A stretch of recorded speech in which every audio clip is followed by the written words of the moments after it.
The Big H Podcast, tune in now. Conversations that'll wow. Laugh and learn, stay a while. Let's explore that Hilton style.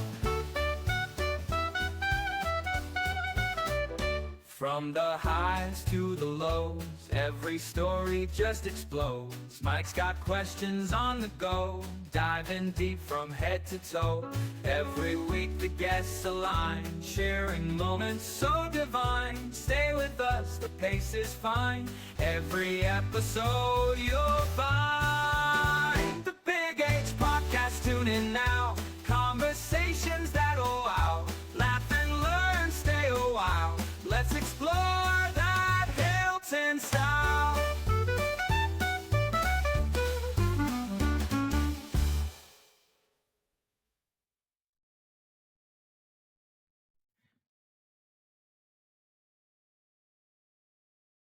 Well, Jason Cring, Communicatin with Cring. Welcome to the Big H Podcast. It's great to have you along here. Thanks for having me on, Mike.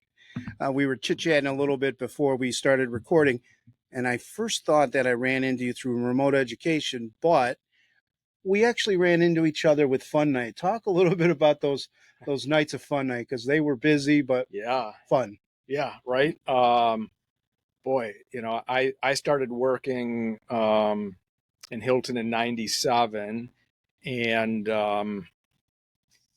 Nick Kramer, he was a special ed teacher. He was very much involved with Fun Night, and as a young teacher, I was looking for some way to get involved too. So, I know like at the time I was doing stuff with that book sale, and, a lot of that involved with moving the books up from the basement and out and stuff like that. And, running that. And I don't know, eventually I just stuck around with some other, I haven't been involved with that for a bit, but for quite a few years, I know, you and your wife were involved, and my mother-in-law. My mother-in-law, yeah, very much, yeah. So, 1997, you started. Were you started out in the special ed? You were a special ed teacher. Explain to me a little bit about those beginnings. Yeah. So, So I started in 1997. I was a special ed teacher at the high school for 21 years, and then for the last 7, I've been working in this position as an instructional tech specialist. So what were those like 21 years as a special ed teacher? What were those classrooms like? What was your, model like, and how were those days? So, I was an 811 teacher. I primarily, when I first started, I was the only 811 teacher. I taught grades 9 through 12. And then when we shifted a little bit more to Regents exams, became kind of apparent that probably weren't going to just be able to teach 9 through 12. So at that point, we hired another special ed teacher, Deb Edwards. She came on board, and then eventually Elena Spreeder. And I was in charge of teaching the primary subjects. So I taught math, English, social studies, English 11, English 12, government, econ, U.S. history, geometry A, just a lot of the core subjects. And the day-to-day stuff was different than what I do now. You're working from bell to bell and your day schedule, so it's quite a bit different than what I do now. But I loved tech at the time and still was incorporating tech in the classroom. Did you anticipate yourself becoming a tech specialist? Like you just said, you incorporated a lot of tech even earlier before you took on this new position. Well, so I graduated from Oswego in 1993.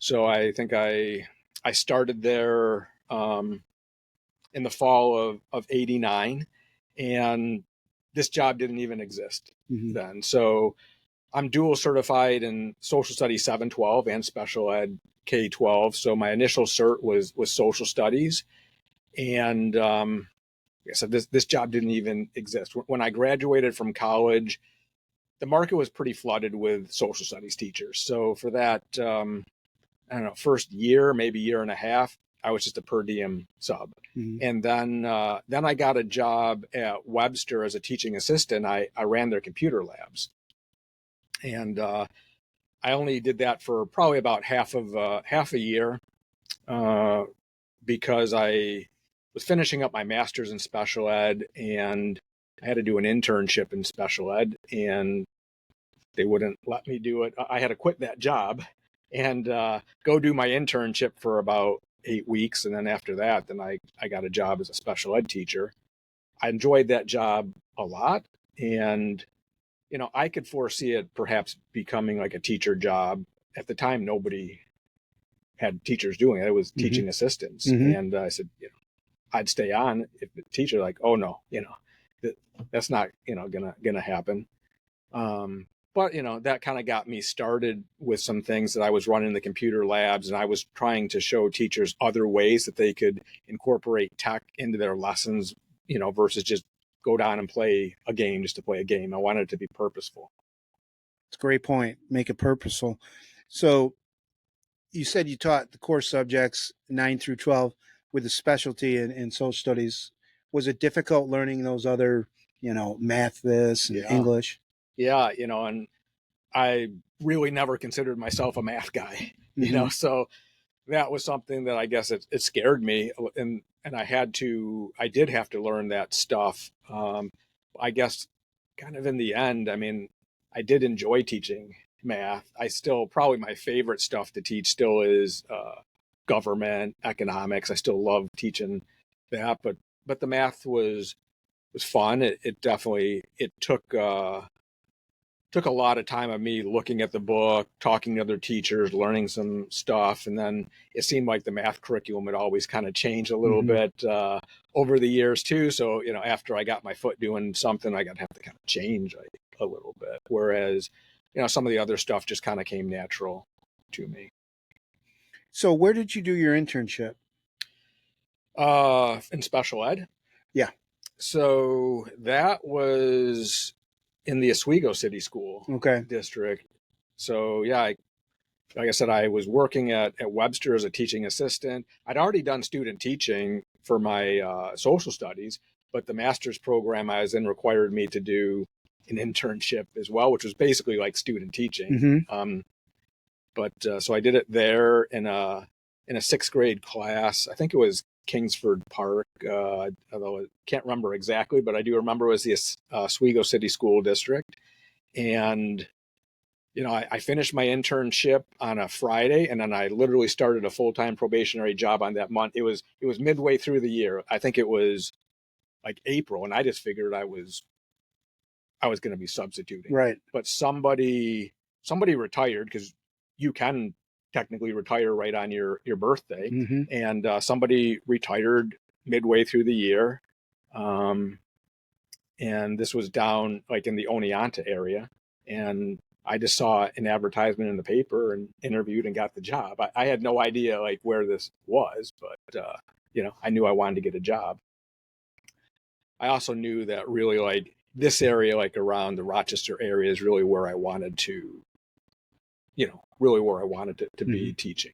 So after a couple years down there, I found a job here at Hilton. Where did you go? Where were you born and where'd you grow up? So I grew up here in the Rochester area, but other side of town. I grew up in Ontario, New York, and I went to Wayne Central High School. Talk to me a little bit about your mom and dad, what they did, and any siblings that you had.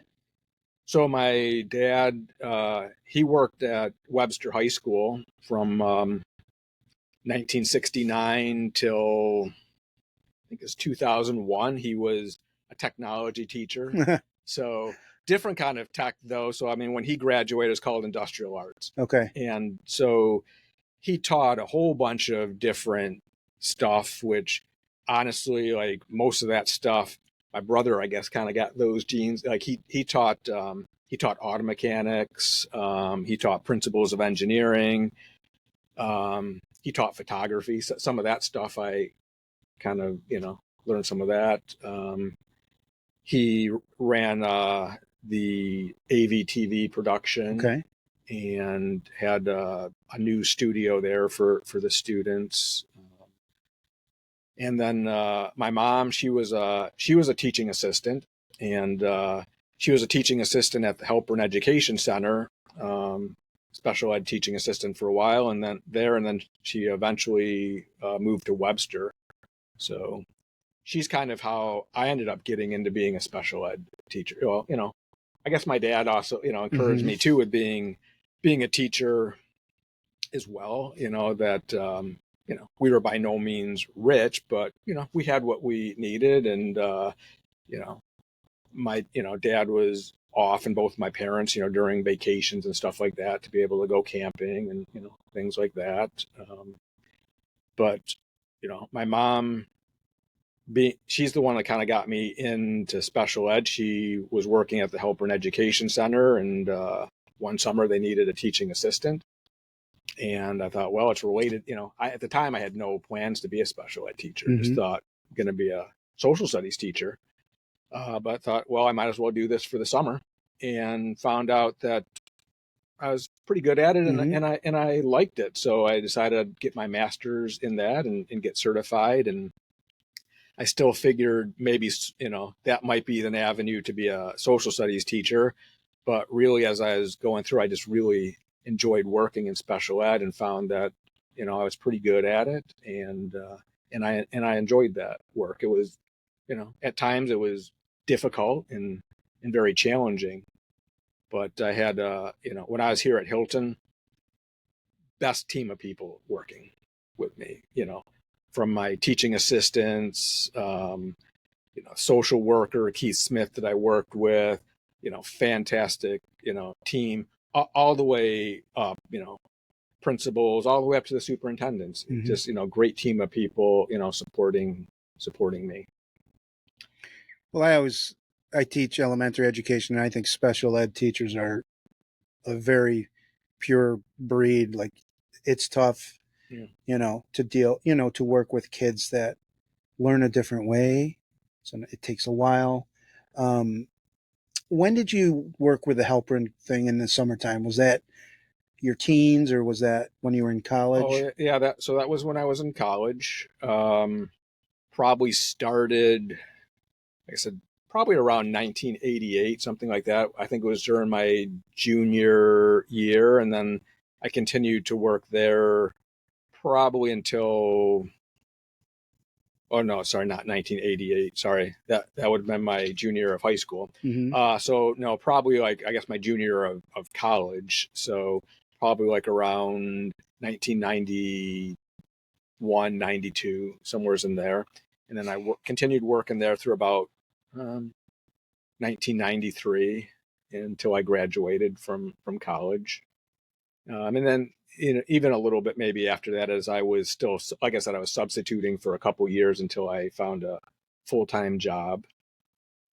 Tell me a little bit about Wayne. That was your high school? Yeah. Yeah. How big of a school was it then? And maybe some of your friends or teachers? I guess in a lot of ways it kind of felt like Hilton. I graduated with, well, class size I guess was smaller, but in 1989 I think I had about 200 classmates that I graduated with, and we just had one high school, two elementaries at the time. I mean, some of us went to Wayne, Ontario Elementary, and then some people went to Freewill Elementary in Walworth, and then in middle school, those two elementaries come together, and then you're there together from middle school and high school. But yeah, I mean, high school was good. I don't have any complaints. I ran track and cross country when I was there, and they set me up for success. And you said you had a brother? Yeah, I have one brother, and he's the director of engineering for Mack Trucks Military Division. Okay.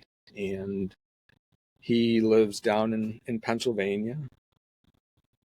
Does he have a family and all, or? He's married, but he does not have any children. Okay. Now, where did you meet your wife, and tell me a little bit about what she does? So yeah, my wife graduated from Wayne Central as well. She's 2 years younger than me, and we met uh, at Charlie Riedl's in Ontario. We were both working there for as our high school job. So I met her there, and we started dating, um, and we started dating in 1991, and then we got married in 1999. And she is she works for Brockport Schools, and she had been the library media assistant at the Hill School for a number of years, and now this year she's the main office secretary. And any children? Yeah, so we've got two daughters. My youngest daughter is Jenna, and she's a junior at Brockport College, and then my older daughter Allie, she's a fourth grade teacher at Village Elementary. I see her every day. Yeah, Same hallway. Right, just right across the hall from you. Yep.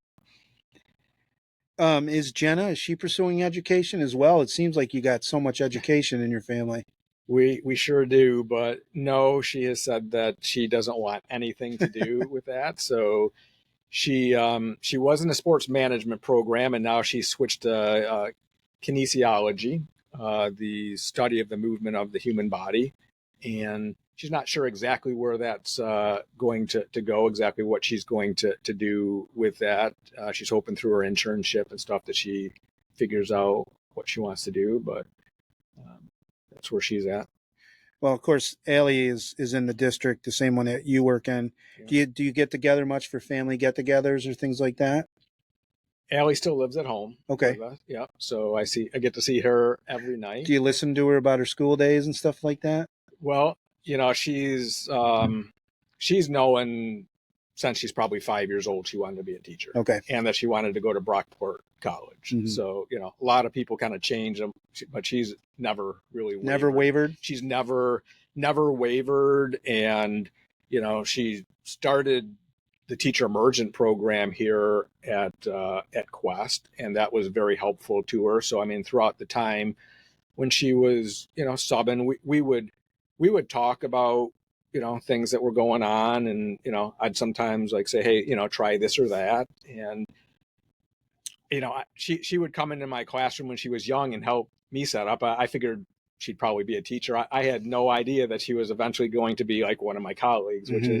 which is super cool. And, mm-hmm. I get to pop into her classroom, and, sure. and I do some lessons, and, sometimes I sit behind her desk and steal some of her candy or something like that too, which is fun. Well, that's very cool. You get to share your workplace with your daughter. Was there ever a hard time, because you taught in the secondary high school and then she's elementary? She is. Can you relate to things even though you teach different age kids?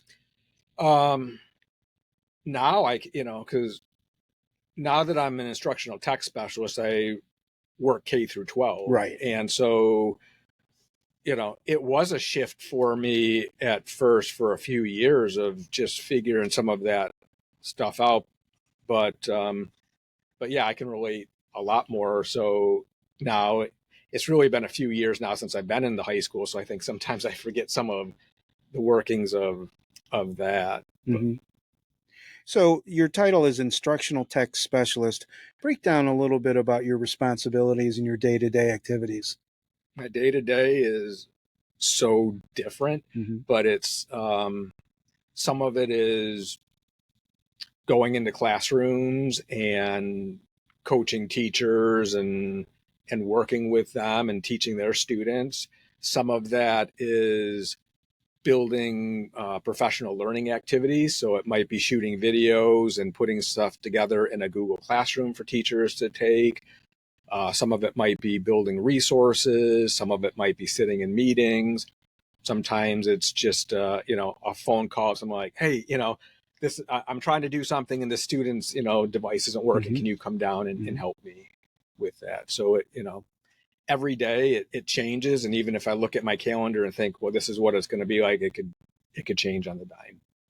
Is your office at Quest, or where do you have your office? So I've got I got an office at almost all of it. So I've got one at the middle school and Right. one at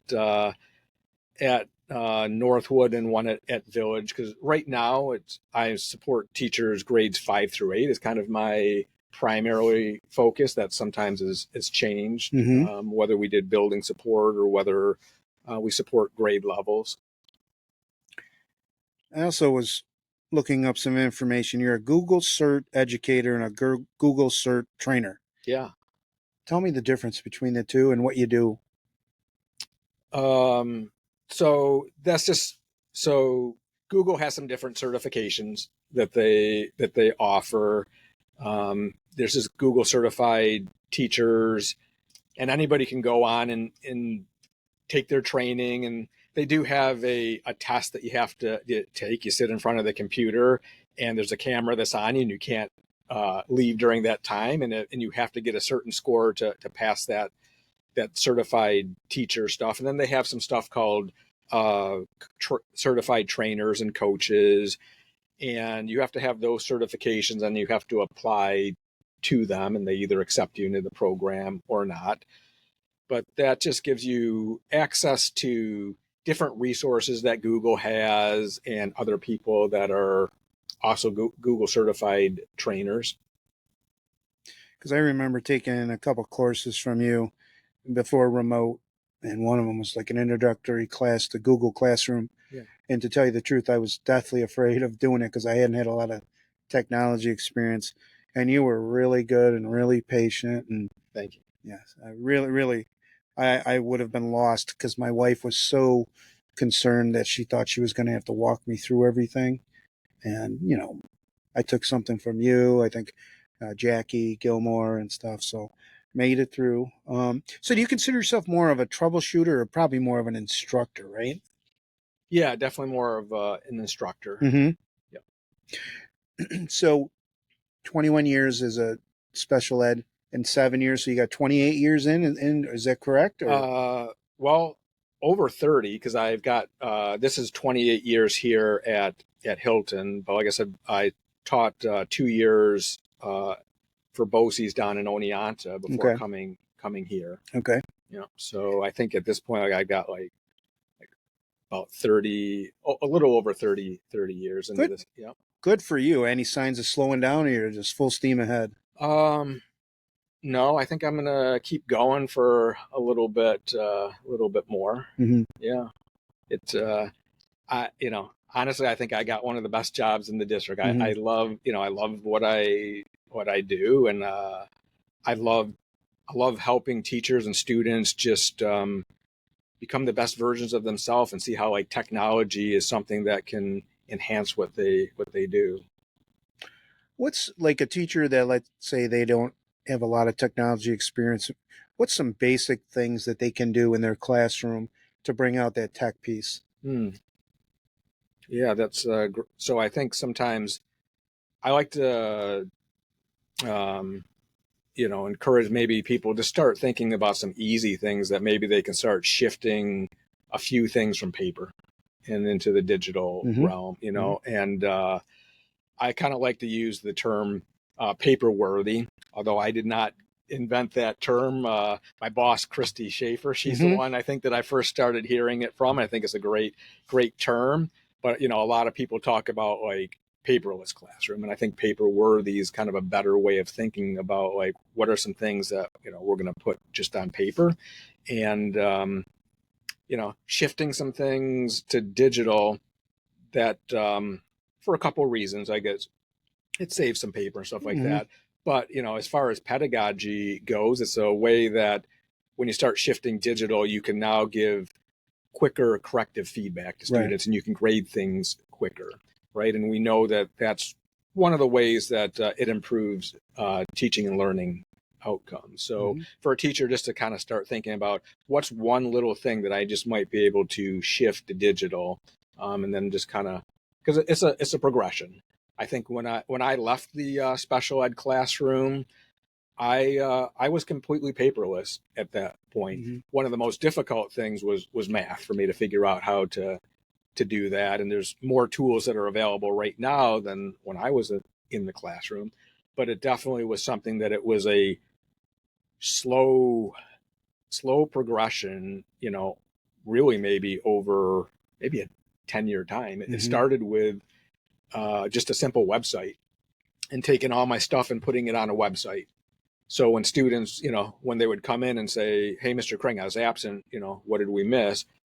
You know, instead of me going to the file cabinet and pulling it out, I said, "This is what you missed, but you can go to the Google Classroom and you can print it out." Right. So it was just, you know, a way to give some ownership to my students and let them, you know, take some accountability for just finding some stuff on their own, but also knowing that, hey, if I'm not here for the day, I still have access to your material. Yeah, it's huge. And when kids miss, you know, for sickness or whatever, have quick access to instruction, or Yeah, it's just so vital. but I think that, you know, that one summer that I just started shifting, I might have spent like 100 hours just kind of converting, you know, just to there. Right. And then kind of the next step was making just some like instructional videos to go with it. But it was not just like flip the switch and you're ready to go. It was something that took some time, but also I loved doing it. Like it was also like I wanted to see if I could do that. I started out probably before that. Do you remember Palm Pilots? Yes. Yeah. Right. So even well before that, I was using Palm Pilots in my classroom or compute. Like one summer, I've always believed that computers really should be one-on-one. And so one summer, I remember like going around to garage sales and finding old computers that I could buy for, you know, 20, 30 bucks that were still usable and bring them into my classroom. Or in some cases, if my students didn't have a computer at home, sometimes giving them a computer that they can use. And the same thing with Palm Pilots. I started looking for ones that I could refurbish. And then the district funded a whole bunch of new Palm Pilots. So I was kind of going one-to-one at that point with Palm Pilots. Where do you see the future of technology in education? Ooh, right now, AI is huge. That was on my list. Yeah. So I think, you know, AI has just got a huge potential, especially as I think, you know, about when I was a special ed teacher. You know, that there's so many things out there that as a special ed teacher, you know, maybe I had some text that was not accessible to one of my students. And that might be something that I would have taken that text and maybe I would have to retype it or read it and explain it to a student. And now with AI, I can easily level that text within a few seconds and put it into a digital format for a student to read. And I think that's the kind of stuff that, like, as students, you know, right now, oftentimes staff is kind of doing that. But I think that's the kind of stuff that as some of our students leave high school, they can do that stuff on their own, that they can perhaps level the text or, you know, have it proofread their work or just doing a variety of things to level that playing field. I think I was looking at one of your websites, the Blue Sky or your X, and there was a post that said, AI, it's not to show that you didn't cheat, it's to show that you learned. Oh, yeah. Well, yeah, I think, you know, a lot of people are worried about cheating with AI, right? And I mean, that's a valid concern, concern for sure, right? So I think the quote that I had found on that, which is just, you know, I'm still wrestling with a little bit, is it's not about like finding out if someone cheated with AI, but trying to, like, how can you show that learning actually happened, right? So, you know, you could, you know, use AI to create some papers and stuff like that, but in many cases, you're going to have to give it prompts and put some stuff in there. So, you know, how can I prove that I learned something here? And I think that's one of the questions that people are just going to have to wrestle with a little bit, is not being concerned with like, let me see how I can prove that somebody like cheated with this, but how can I prove that they learned? Which really, like, that's what we want as educators, right? That we want to know that our kids are learning and you know, going out there too and just being good, hardworking citizens too, right? That care about others. Well, I liked it that you talked about using AI for leveling text, and I never thought of that. You know, I thought, but sometimes it helps me write an email or something like that, but Yeah. I kind of like that idea. And a lot of people are starting to even, so once you start leveling the text, they're finding that people are using AI for sometimes just creating some stuff, Mhm. but then going beyond and say, all right, I've got a student who's struggling to read this text at grade level. Let me level it down. But then you put in another prompt and say, what are some strategies that I can use with a struggling reader? Mhm. And so then it can give you a text at that level, but then give you some good solid examples of ways to work with students too. So now it's starting to change your teaching practices Mhm. as well. Yep. 100%. Video coaching. What was your experience been with that? And have you taken any courses? And Oh yeah. So Jim Thompson, he's the guy that does a lot of the video coaching. I've been working with Jim for a number of years now, and I'm in video 400.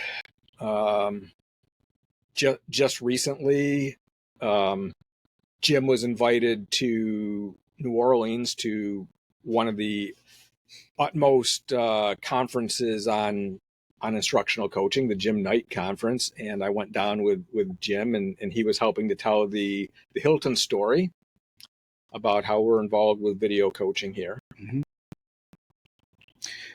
So Video 400, that's the title of the course, right? Yeah, so we have video 100, 200, 300, 400, and those are just different teachers who are involved. So at first with video 100, we encourage teachers to come in, and it's just a selfie project. And all we ask them to do is just record yourself teaching and look at that, and then set a goal for yourself that's something that you care about.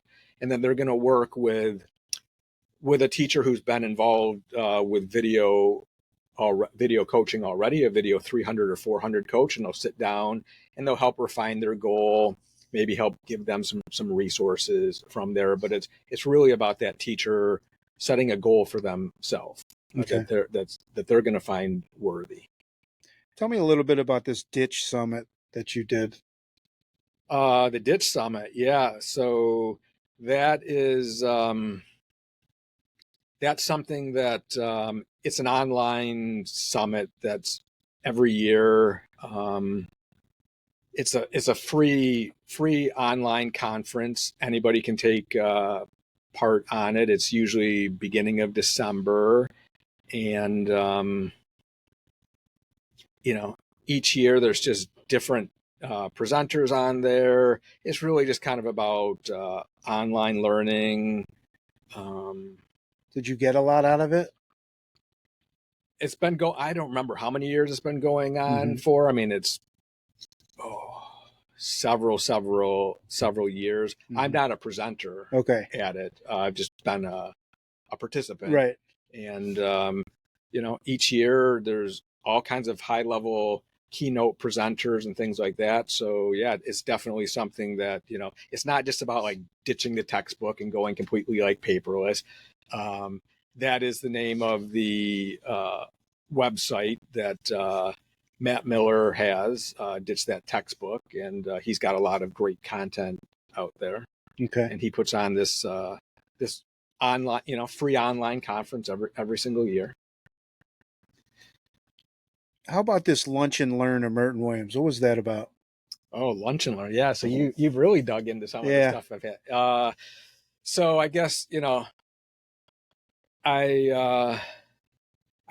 the Lunch and Learn, I try to find different ways to reach people. Like I said, I'm really just passionate about like meeting teachers where they're at with their progression with using tech, right? And some people, they want to stay after school and do some professional learning. Some people want to do some stuff online. So I've just been trying to find different ways that I could reach teachers. So the Lunch and Learn was just some way that I thought about bringing people like together during their lunch times, just to share like just a quick little tech tip and then go from there, but also just as a way to connect people within a building. Sure. That many times, I know like, when I was a special ed teacher, I primarily just ate lunch with my team of people, right? And there's so many other people I didn't eat with. And so it was also just a way that I was hoping just to bring people together, to connect people within a building too. And so not just always about tech, but Fellowship. yeah. I like it. And then I also noticed something with Blue Sky. Can you explain what Blue Sky is? Blue Sky, it's a lot like X or Twitter. So I had been, I'm still on Twitter. I'm at I Like Tech on X, and a lot of teachers have recently been shifting to Blue Sky. Feels a lot kind of like the older version of Twitter, and so that's just another way that I've tried to connect with people that I like. I guess when I think back, like one of the things on like the teacher evaluation was always some things about like how can you connect and do some things like outside of your district or your building. And I thought, like, how do you do that? Right. And I don't know, 15, 20 years ago, that was kind of difficult. But now with social media, that, that's one of the ways that I want to try to connect and share things with other people. But also I become a partner in their learning too. So,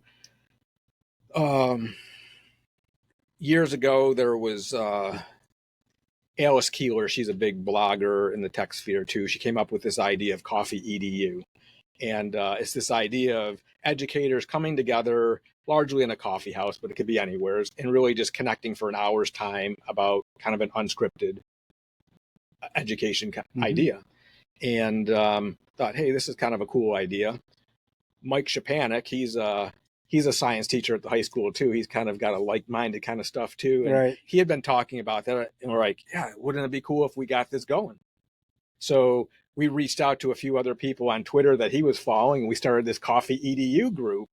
Probably, I don't know, maybe about 8-9 years ago. Of some people started, I think, with 4 or 5 of us, and then it kind of went on. There's probably about 50 people in a group, and it was just really a great way that we could just kind of connect and learn. And if there was something that I was struggling with, I could stick it like in this closed group, and I could find like a great answer from there. But most of it really came about from posting and learning from other people, like on social media.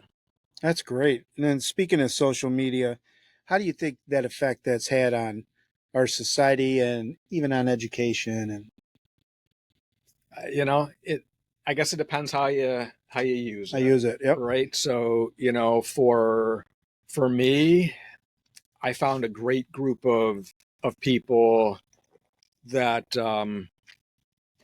I think they kind of help elevate me, and move me from the classroom into this position and starting to think, differently. But I think it's just like anything that, the groups of people that you hang out with, I can either find people who are going to be harmful or are going to support me. So it's the same thing like in social media. I try to, surround myself with people that maybe are smarter, and hopefully are smarter than me, and they're going to raise me up is what I'm looking for.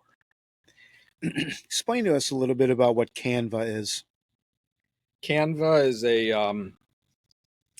it's a platform that you can create all kinds of stuff with, posters, infographics, videos, and a lot of teachers are using it for all kinds of stuff with, making posters in their classrooms and things like that. But they can be using it for their students for all kinds of stuff as well. So I've had students create animated stories where they go in and create some custom animations and tell a story, and maybe use thought bubbles or things like that. Or perhaps they can even narrate it. I've had students kind of do some green screening stuff. So maybe they've got behind them like a tornado, and they're pretending that they're a weather person giving the news. Infographics. So just kind of as a way of shifting a little bit from some of our nonfiction research is another way of doing some research and presenting information, that 4-paragraph essay has its place, right? Mm-hmm. And I'm not saying that we shouldn't not teach students how to do that, but infographics are another way that sometimes we can draw students in, and they're still doing some of the same kind of research and design elements and things like that as well. So it's been something that's kind of taken off recently, and I find tons of ways that I can encourage teachers to use it. I'm kind of excited about it myself right now.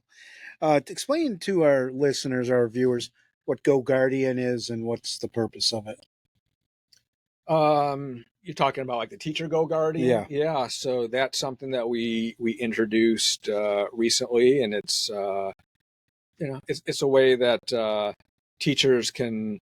It's really not about like a gotcha for the students. It's really for a way for teachers to be able to help students with their executive functioning skills, and to navigate and monitor what they're doing online, and have conversations with students. Yep. And you can also do some things with like quickly pushing out tabs to students, so you can get everybody on the right page quickly. I use it myself. So you went to Oswego. How did you make your choice? Yeah, that's a great question. So I think when I was a junior in high school, maybe even when I beginning of my senior year, I was thinking about being a forest ranger. Oh, no kidding. Yeah. And I think probably, maybe beginning in my senior year of high school, I realized that I like being outside and camping and stuff like that, but I'm kind of a fair weather guy, Right. like that, right? But if you're going to be a forest ranger, you got to be out there in all kinds of weather conditions. Right. And I love the Rochester area, and there would be no guarantee that that's where you're going to like be if you're going to be a forest ranger. And my mom said, "Hey, you might be a good teacher. You enjoy teaching when you're in Boy Scouts. You enjoy teaching younger scouts different things." And I always have had a passion for social studies, and thought, yeah, that might be a good fit. And so then I started looking around, and I really kind of was looking at Plattsburgh and Cortland and Oswego, and looking at those schools. I think ultimately maybe Oswego just felt right to me, but that could also be my dad graduated from Oswego from there, and my cousin did. So I know like when we'd be driving down 104, sometimes we would just drive into Oswego. So I'd been there before, and it felt good. And I think that's something that when people are looking at colleges, that's something that we should look at the major and stuff, but we should also just kind of trust our gut and look around and say, like, does this feel good to me? Because even if they got the best program and you're not comfortable, you're not going to do well there, right? So it felt good. And Oswego was an hour from my house in Ontario, so it was close enough that if I had a problem, I could get home. Right. Or if I had car problems or something, my dad could come out there and fix my car. Right. But far enough that I was going to be living, on campus. So you said that you're in Scouts. What other activities did you do as a kid? I mean, Boy Scouts was the big thing. I'm an Eagle Scout, and so congrats. Yeah, thank you. That's kind of the big thing, but also, like I said, I ran track and cross country, and I worked when I was in high school at Charlie's, probably starting in 10th grade, around the time I was like, around 16, I guess I probably started working there. On the weekends, we were always doing stuff, cross country skiing, or canoeing or camping and things like that, as a family. So that took that was a lot of my stuff. Riding my bike was something that I love doing. That's something I still like doing. So how do you become an Eagle Scout? Because I know that doesn't happen overnight.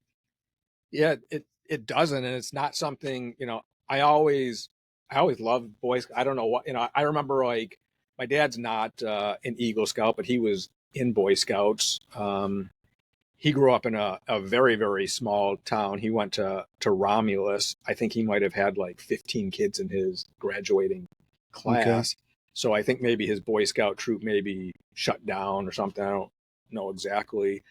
But I do remember like looking at like his Boy Scout books and stuff like that. And I loved being outside and stuff. And so I just always wanted to be like a Boy Scout and, started in Cub Scouts and stuff like that. But I never had the goal that I was going to be like an Eagle Scout. I don't even know if I knew what that like was until I, started getting into it. And then, there were some other boys that achieved the rank and, I just kept progressing forward. But I guess it's like everything that's a big goal. Like it just doesn't happen overnight. It's just, it's small little progressions that you're just doing the right thing over time. And next thing you know, you're there and you look back, it's like, oh, how'd I do that?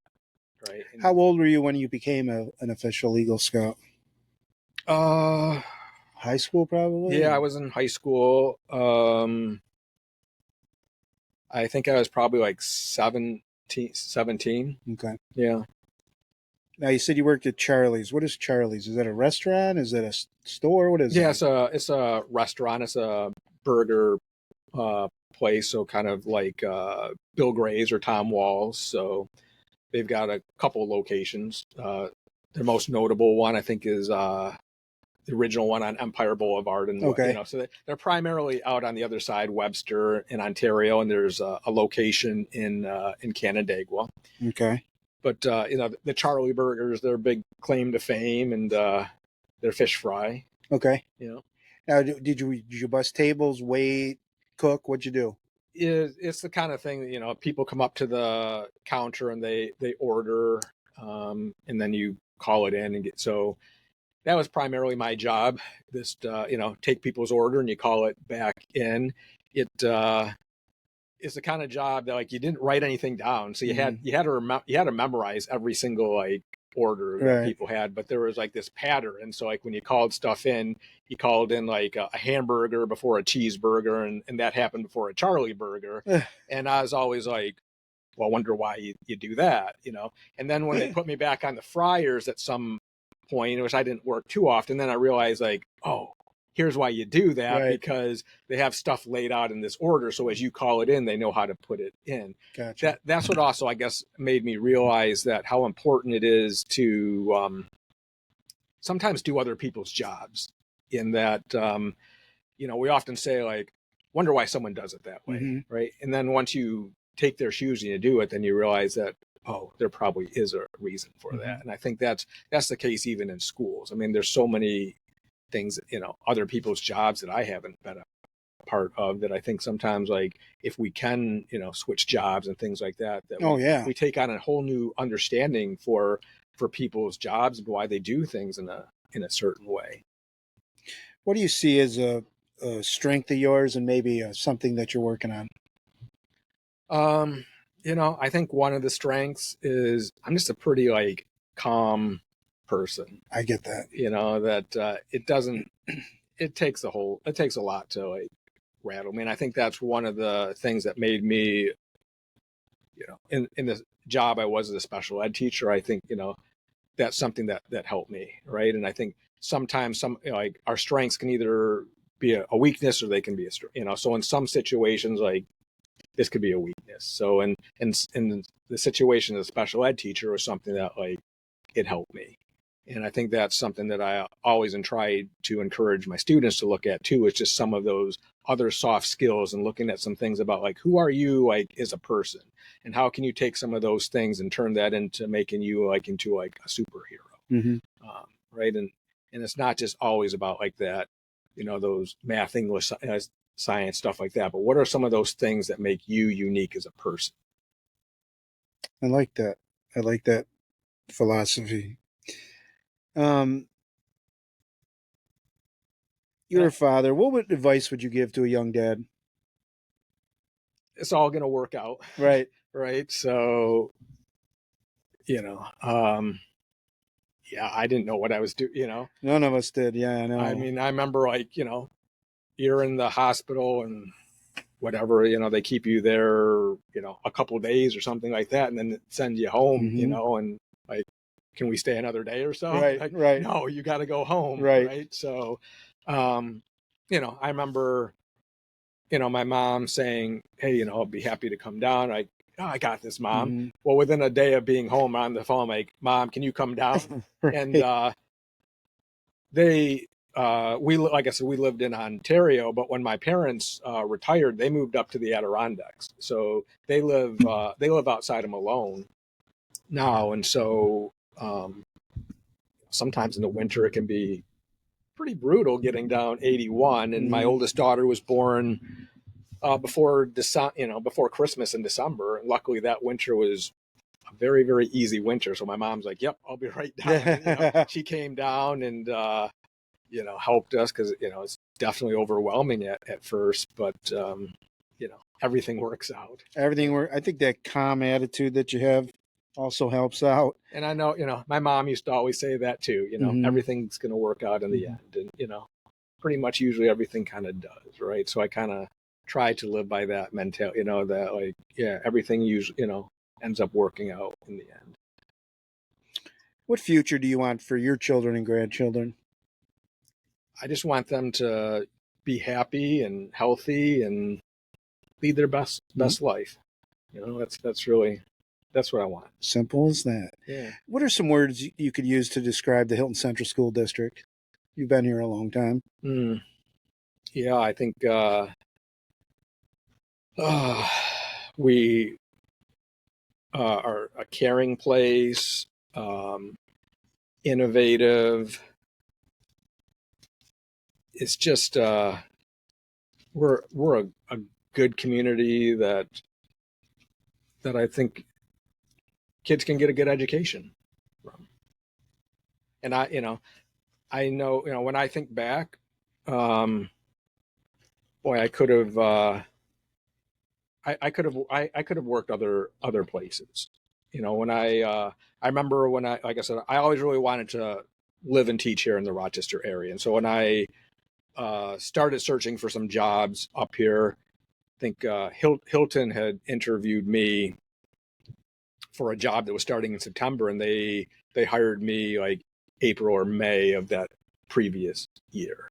And somehow in between that, like some other districts found my name and they're like, hey, we've got some openings. I'm like, well, I've already committed like to Hilton. And I think back now, like I'm glad I did. That it's been a place that it's given me all kinds of opportunities. I had a great career as a special ed teacher, and I've got a great career now as an instructional tech specialist. And they've given me all kinds of opportunities. So I'm glad that I, worked here. Me too. All right, a few more, and then I'll let you go. Do you have a favorite food that you eat or you prepare? My wife does most of the cooking. Okay. So what's your favorite meal she prepares for you? I like seafood. I like Italian food. So I mean, I love fish fries. I like just about all kinds of like Italian food. Okay.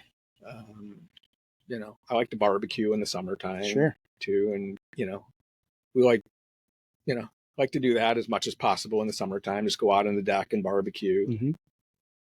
Favorite movie? I don't know if I have like one favorite movie. Maybe a favorite genre. Maybe I don't know. There's like I guess just kind of like dramas and stuff like that. Yeah. I like, but that favorite movie kind of like it's a moving target. It kind of changes over time. Favorite TV show or binge show? That changes like quite a bit too. I guess recently I've been watching a lot of stuff like on YouTube. Right. So I like Abbott Elementary right now. That's a favorite show. Right. But on YouTube and stuff, I started getting back last year back into backpacking. Okay. And so I started like going on to YouTube and just following a whole bunch of people into that and what kind of Cool. some of the changes are with backpacking. So that's something that I just have started to kind of look at. All right. Yeah. Favorite book? Are you much of a reader? So I guess with books, I'm more kind of into nonfiction stuff. Most of my fiction kind of stuff I prefer to get like on TV.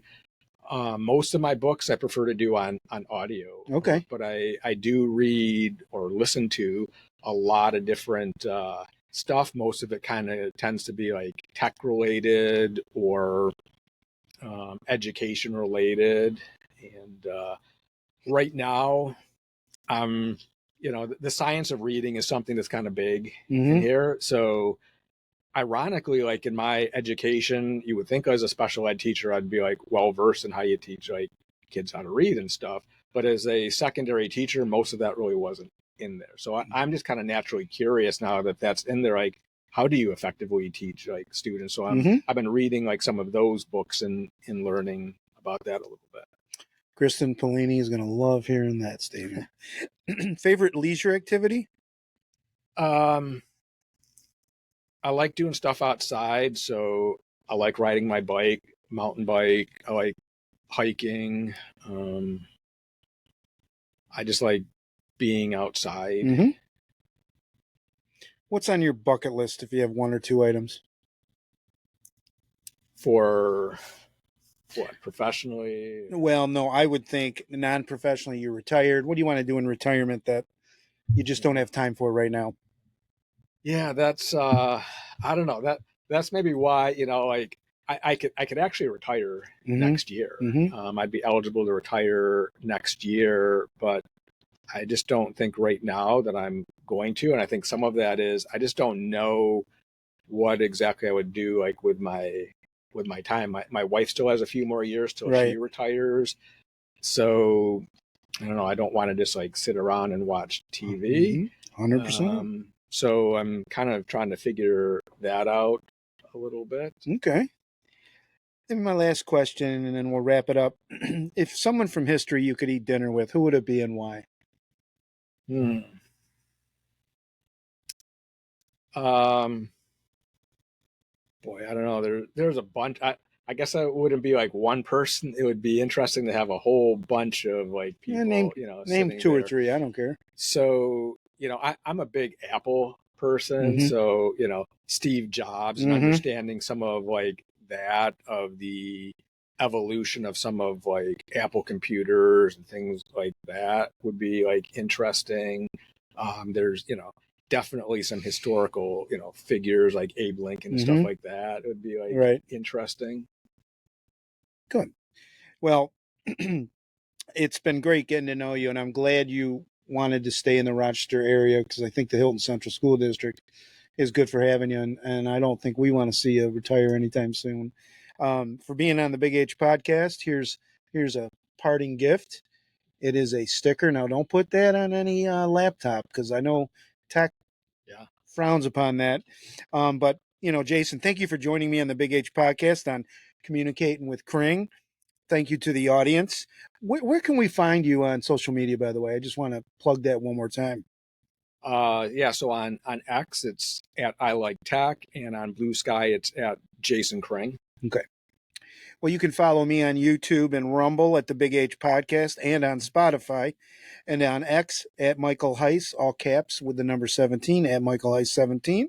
Jason, thanks again, and see you around the halls in the Village Elementary. Yeah, and I just want to thank you for honoring and telling my story and preserving my story and others in Hilton too, because I think it's important. Well, thank you. That means a lot. So thank you. That means a lot. And this has been Mike Heiss on the Big H Podcast. We'll see you real soon.